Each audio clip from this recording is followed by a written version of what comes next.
Pessoal, esse é o primeiro vídeo da série de racionalização de denominadores.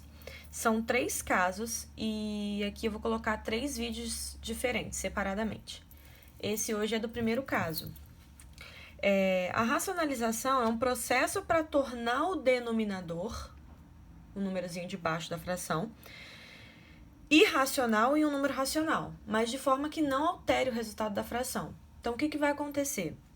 No primeiro caso, a gente vai ver situações em que o denominador é uma raiz quadrada. Então, eu coloquei 3 exemplos aqui, onde o denominador tem a raiz quadrada. Qual é o processo? Você precisa eliminar a raiz do denominador. Então, por exemplo, nesse caso é 1 sobre raiz de 2. O meu problema aqui é a raiz de 2, que é um número irracional.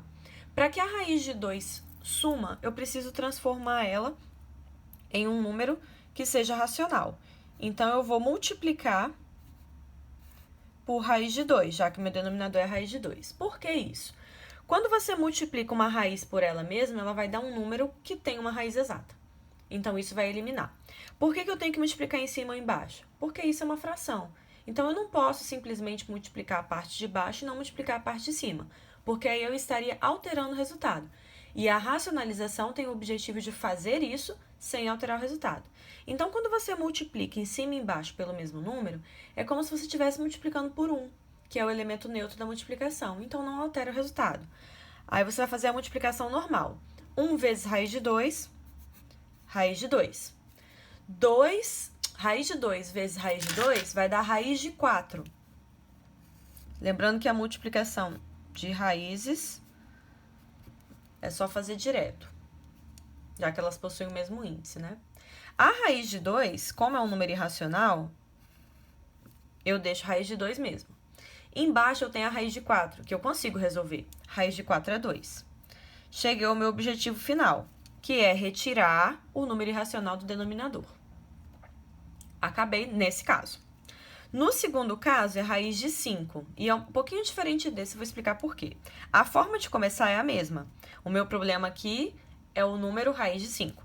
Então, multiplicar em cima e embaixo por raiz de 5, beleza. 10 vezes raiz de 5 vai ser 10 raiz de 5. Número natural multiplicado pela raiz, a gente mantém assim. Raiz de 5 vezes raiz de 5, a gente sempre sabe que vai dar um número e vai justamente voltar. Vai dar raiz de 25. E raiz de 25 a gente sabe quanto que é, né? Em cima eu não vou mexer porque não tenho o que fazer. Embaixo eu consigo simplificar. Raiz de 25 é 5. Se vocês observarem aqui,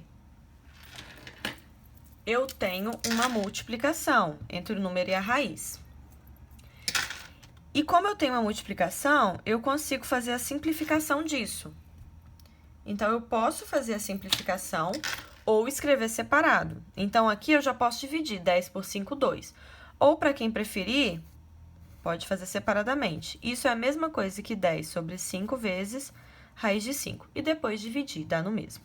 Então, quem sabe fazer direto, pode fazer direto. Ou separa e faz devagar. Então, cheguei ao resultado retirando do denominador o meu número irracional. O terceiro caso é um pouquinho diferente, porque no denominador eu tenho tanto o número quanto a raiz. Não tem problema. O que precisa desaparecer é a raiz de 5. Então, é por raiz de 5 que eu vou multiplicar. Igual os outros casos.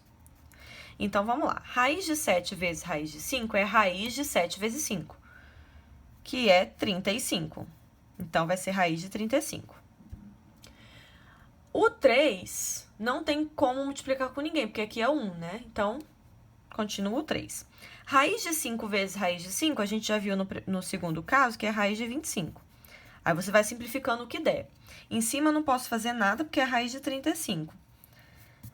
Nem dá para simplificar, porque quando você fatora, dá 5 vezes 7, né? Então, não tem o que fazer mesmo. A raiz de 25 é 5, então fica 3 vezes 5. Lembrando que aqui, ó, esse 5 é referente à raiz de 25, tá? E o 3 permanece. Aí, raiz de 35 em cima, 15 embaixo. Retirei o denominador, cumpri o meu objetivo. Então, essa foi a aula do primeiro caso. Próxima aula vai ser do segundo caso, também sobre racionalização.